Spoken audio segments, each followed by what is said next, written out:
Nggih. Muga-muga tresna ingkang sejati nggih kunjung dumateng pinanganten sekalian. Nggih, Mas Arfi kalian Mbak Nindya. Masih Mbak sarjana pendidikan seorang guru dan masih seorang TNI. Paribasane awake dhewe iki arep sak omah bendina kan yo ora iso. Kuncine sing tresna sing luwih bakal dadi rezekine teko putu sing yuswa. Amin. Tak golekne kanca meneh Mas Gareng. Iki ana sing ngersakake ya kuwi jaranan Mbak Wino. Nggih, lho. Coba men jumeneng cublak suweng Wino Nawangsih Tulung Agung punya. Yo.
Pun namung sepindah iki. Mosok terus cethukku ke kapan, Mas? Padasane kula ki wis gur AKDP lho. Apa ya? Antar kota dalam provinsi. Nggih. Wong kula ki nggih panjenengan kateng isi. Lah kula GM. Wah, ngayuk Jakarta. Universitas Ganjuran Montor. Wah, iki. Ngopo kangge niku mangenalan. Mbak Rina, Milo Jendalina. Milo Jendalu. Minal Aidin Barbaidi. Nggih, Bapak Isi. Sepinten kelepatane kula nyuwun pangapunten. Nggih, kula semanten ugi Pak Gareng. Alhamdulillah Mas ngeten iki.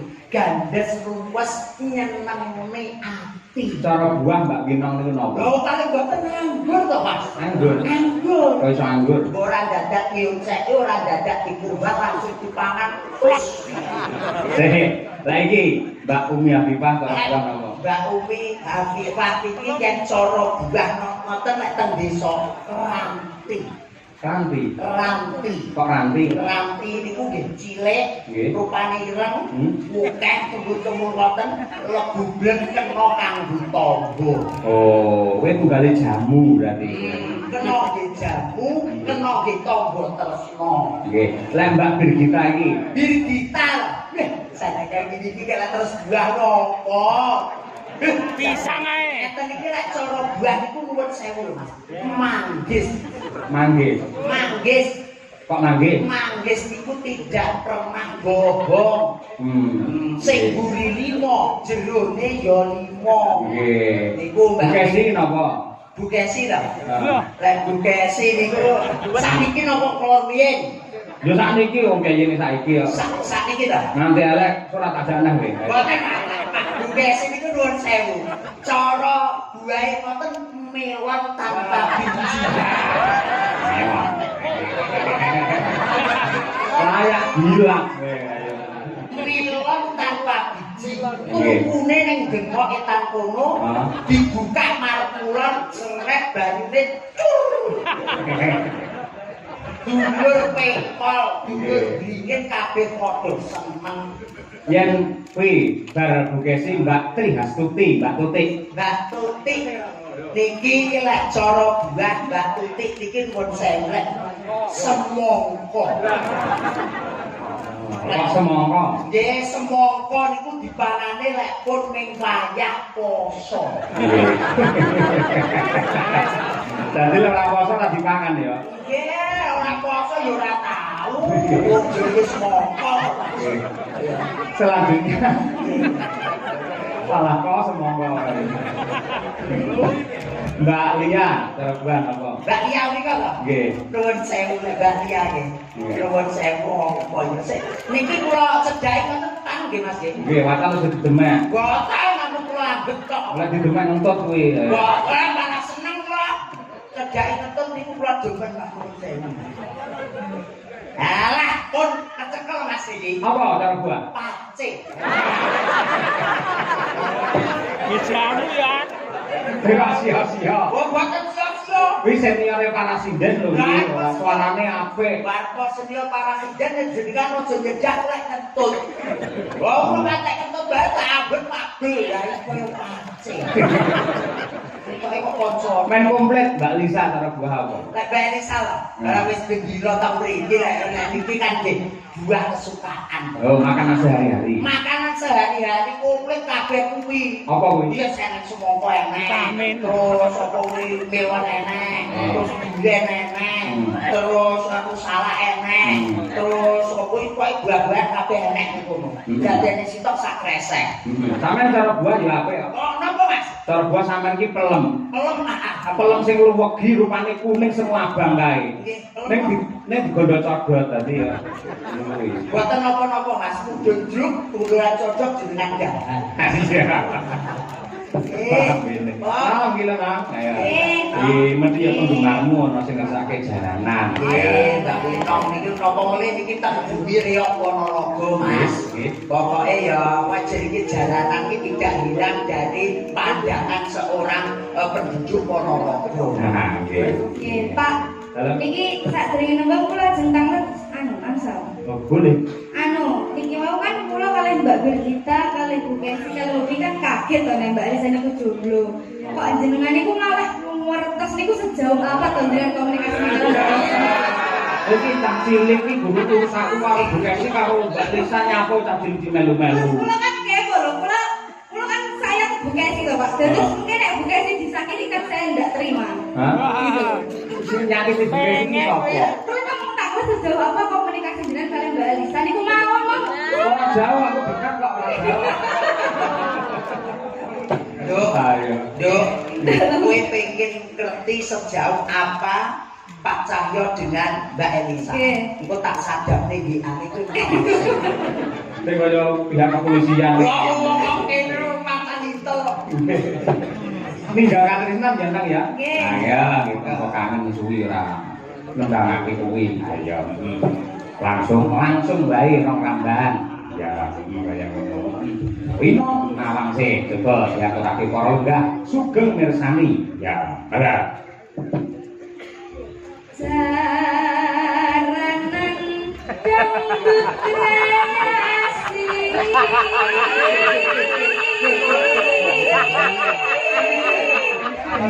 Ini dari ayu, suarane apik. Ning tell me. Orang rumakne omong aku to. Tanpa ngangge bawa langsung bae. Duk itu sadapane HP kuwi mau coba foto saiki. Wong sadapane HP mbok foto saiki dadi dawa. Kok ndak kedengeran ya tadi ya? Maaf ya, Pak. Ya wis ora apa-apa tak. Ndak apa-apa wis, ndak sido nek Lojo aku metu ora iso piye. Terus lagi.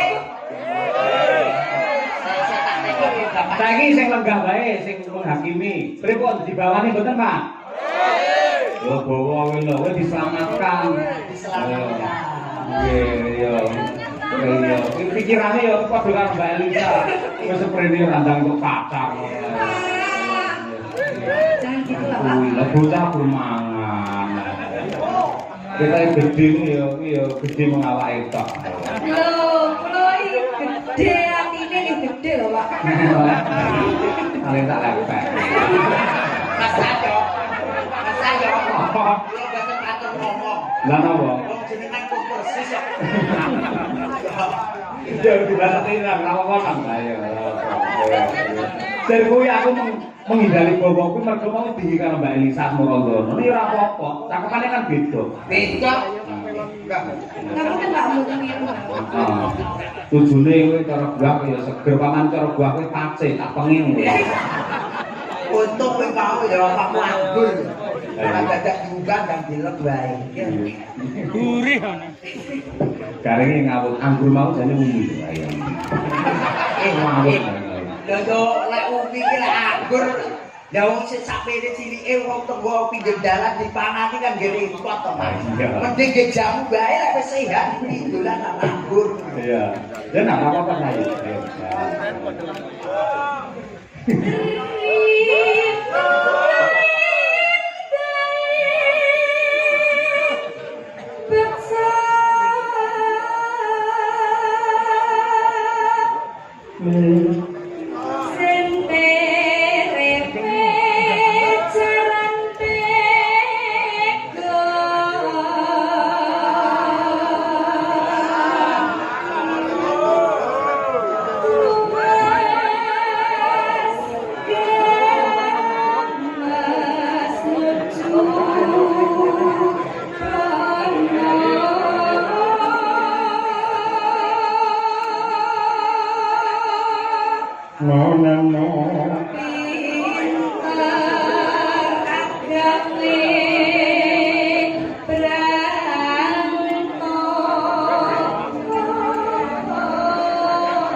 Menika dipaturaken dumateng Pak Jono Busri sing tebih saking Surabaya kraya tindak wonten laladan dingin Kauman Ponorogo.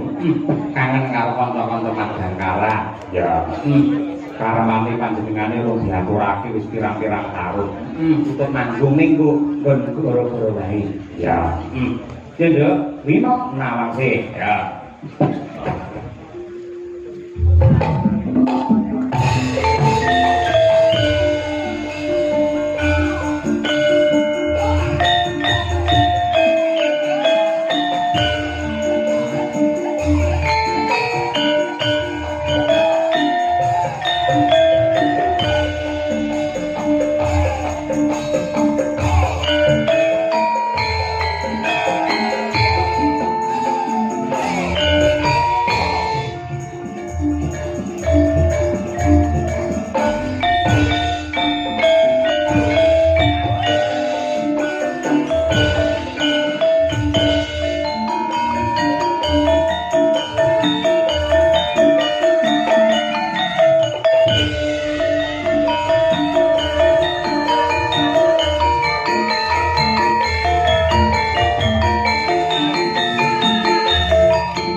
Oleh kok kula nyikret teng mriko.